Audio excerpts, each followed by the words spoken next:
Assalamu alaikum viewers. So today we are starting our lecture from pupil reflex.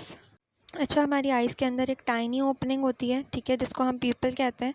अच्छा, ये ना इसका size change होता रहता है जितनी जितनी लाइट जाएगी ना, डिपेंड करता है कि जितनी लाइट हमारी आइज़ के अंदर आ रही है उस हिसाब से इसका साइज़ डिक्रीज़ होता रहता है और इंक्रीज़ होता रहता है, ठीक है। जब लाइट ज़्यादा होती है व्हेन इट्स ब्राइट, तो प्यूपिल जो है ना स्मॉलर हो जाता है ताकि हमारा जो आई का सेंसिटिव पार्ट है, जिसको हम रेटिना कहते हैं, वो प्रोटेक्ट रहे, ठीक है।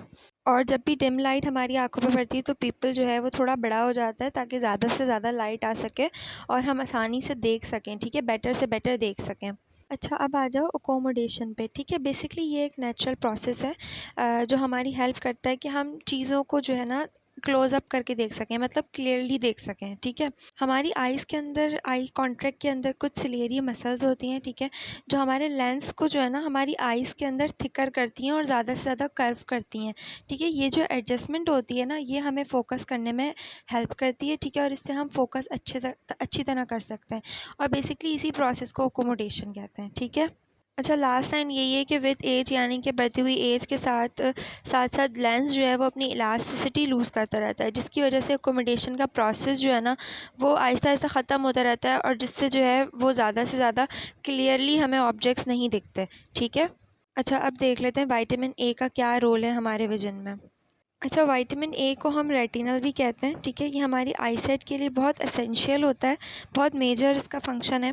सबसे पहले तो ये सेंसरी सेल्स की हेल्प करता है ताकि रेटिना जो है वो आराम से काम कर सके और हमें चीज़ें क्लियर दिखें, ठीक है। दूसरी चीज़, विटामिन ए कॉर्निया को लुब्रिकेटेड रखता है। लुब्रिकेटेड का मतलब होता है स्लिपरी रखता है, ठीक है। और कॉर्निया क्या होता है? फ्रंट पार्ट होता है आई का, ठीक है, उसको क्लियर रखता है, उसको लुब्रिकेटेड रखता है, ठीक है। और इसी वजह से हमारी आइज़ कितनी हेल्दी रहती हैं, ठीक है।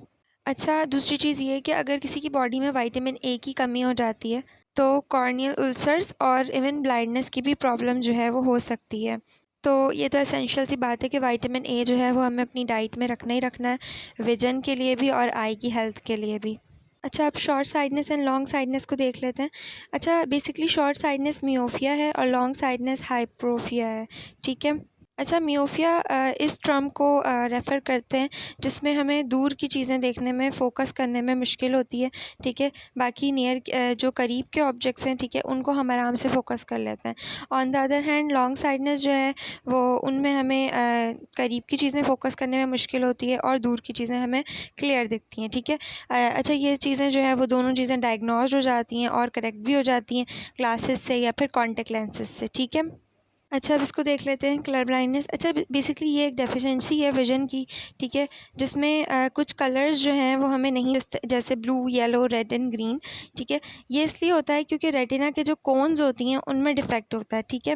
हालाँकि जो विज़न होता है वो नॉर्मल होता है कलर ब्लाइंड पर्सन में, लेकिन जो कॉमन प्रॉब्लम है वो यही है कि कलर नहीं दिखते, ठीक है। दूसरी चीज़, ड्राइविंग में भी प्रॉब्लम है क्योंकि वो डिस्टिंग्विश नहीं कर सकते red and green traffic lights में, ठीक है।